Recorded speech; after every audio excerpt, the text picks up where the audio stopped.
नमस्कार, मी विजय हवामान। जहागिरी गेली तरी जमेल, पण फुगिरी जाऊन द्यायची नाही। मराठ्यांना हीच खोट नडलेली आहे। गरजवंत मराठ्यांचा लढा असं उगाच जरांगे पाटलांना त्यांच्या सभेला म्हणावं लागलं नाही। राज्यात मराठा आरक्षणाची दुखरी नस कधीच शोधली गेली नाहीये। ज्या मराठ्यांकडे जमीन जुमला आहे त्यांचं ठीक, परंतु गरीब मराठ्यांना आज ना उद्या आरक्षणाची गरज पडणारच आहे। त्यासाठी आधीच रोडमॅप तयार करण्यात आला होता। राज्य आणि देशाच्या राजकारणात ठसा उमटवणाऱ्या नेत्यांना आपल्या समाजाची नाडी ओळखलेली होती, त्या दृष्टीने पावलं सुद्धा टाकलेले होते। परंतु म्हणतात ना, लोक तेवढी त्यांची मतमतांतरे असतातच। याचाच परिणाम आज विदर्भ वगळता इतर ठिकाणच्या मराठ्यांना भोगावा लागत आहे।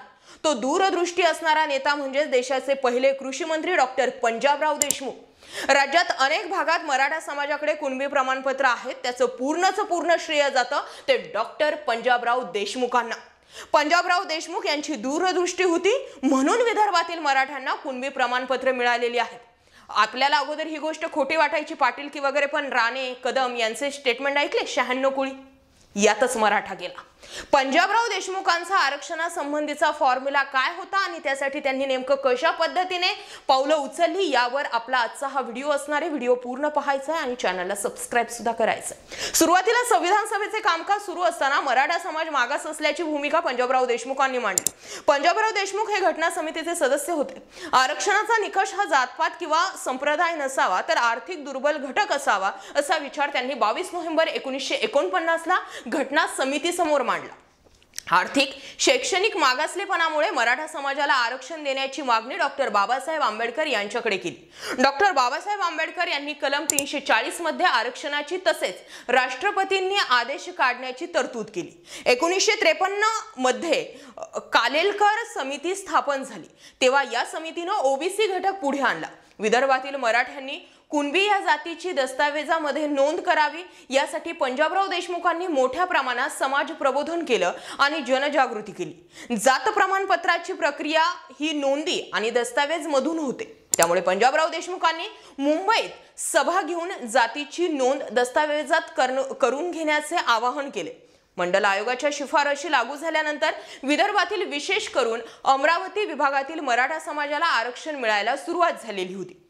काळ होता 1960चा। 1960च्या दशकामध्ये मराठा शेतकरी हा मराठा कुणबी असल्याची मांडणी केली गेली।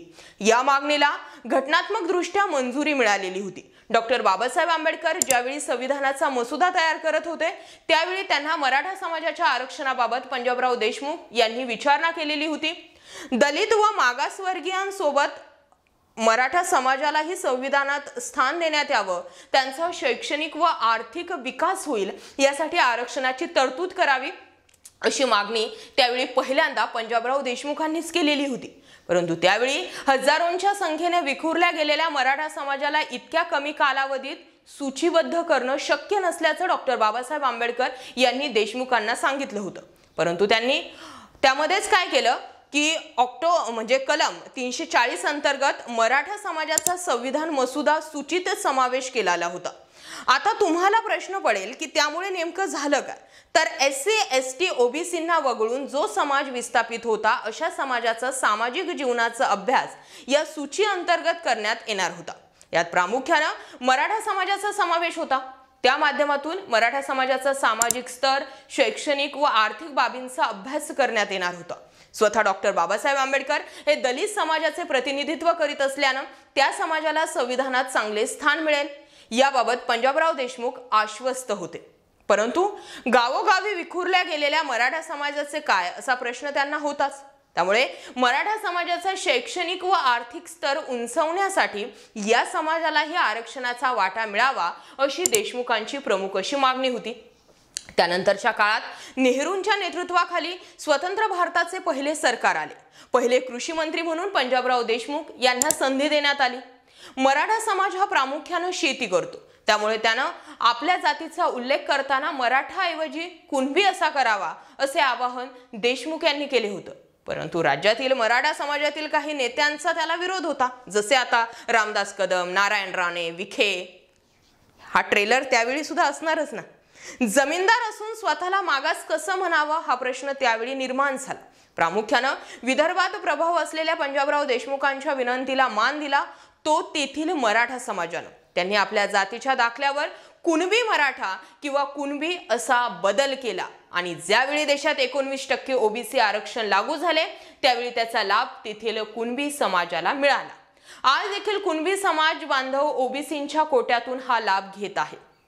मराठ्यांचा शैक्षणिक व आर्थिक स्तर उंचवण्यासाठी त्यांना कुणबी या एका छत्राखाली आणावे असा विचार करणाऱ्या पंजाबराव देशमुखांना मात्र त्यावेळी विदर्भ व खास करून अमरावती विभाग वगळता इतर ठिकाणच्या मराठा समाजाची साथ मिळाली। हे देखील तितकंच खरं आहे। पंजाबराव देशमुखांसारख्या दूरदृष्ट्या नेत्याचं मराठा समाजानं त्याच वेळी ऐकलं असतं तर राज्यातील मराठा समाजाला आता आरक्षणासाठी वेगळा लढा लढायची गरज पडली नसती असं जाणकार आजही सांगतात। मनोज जरांगे पाटील आज करो या मरोच्या परिस्थितीमध्ये आले ते म्हणजे जहागिरी गेली तरी जमेल पण फुगिरी जाऊन देणार नाही या मराठा समाजाच्या भूमिकेमुळे।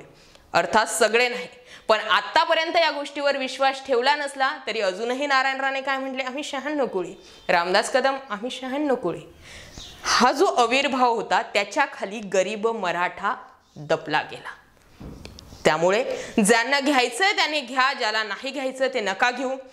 1960 साली जी भूमिका मराठा समाजाची होती त्यात बदल होऊन तरीही काही नमुने अजूनही असेच आहेत की नाही आम्हाला कुणबी होण्याची गरज नाही। पण त्यामध्ये एकच मोठी गोष्ट अशी आहे की ते ऑलरेडी कोट्यावधी संपत्तीचे मालक आहे, त्यामुळे त्यांना आरक्षण दिलं काय आणि नाही दिलं काय त्यांना त्याचा घंटा फरक पडत नाही। सरळ भाषेत सांगायचंच ठरलं तर असो, आजचा हा मुद्दा जर तुम्हाला पटला असेल तर जास्तीत जास्त लोकांपर्यंत शेअर करा। हे बघा भावांनो, काही गोष्टी जर चूक असतील तर त्या चुकीच्याच म्हटल्या गेल्या पाहिजे। बळच एखाद्या गोष्टीला रेटून चढून बरोबर म्हणण्यामध्ये काही अर्थ नसतो। काही आपल्यातीलच लोक आहेत की ज्यांचा अजूनही कुणबी या त्या गोष्टी करण्याला विरोध आहे। सर्वजण म्हणतात की एकतर सगळ्यांनाच आता आरक्षणात घेऊन टाका नाही तर सगळ्यांचंच आरक्षण काढून टाका, कारण स्पर्धा या ठिकाणी आर्थिक दुर्बल मागासले पण याची नाहीच आहे। आता कॉम्पिटिशन तयार झालेली आहे ती म्हणजे सरकारी नोकरी आणि शैक्षणिक जो खर्च येत असतो त्या खर्चामध्ये असलेल्या तफावतीमध्ये।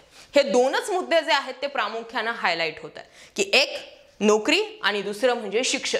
या दोन गोष्टींमध्ये जो आरक्षणाचा फटका मराठा समाजाला किंवा ओपन कॅटेगरीमध्ये असणाऱ्या लोकांना बसतोय त्या फटका बसू नये त्यासाठी फक्त आणि फक्त आजच्या घडीला आरक्षण हवंय। बरोबर व्यक्त होत चला। मुद्दा विषय पटला असेल तर जास्तीत जास्त लोकांपर्यंत जरूर शेअर करा। जय महाराष्ट्र पब्लिक।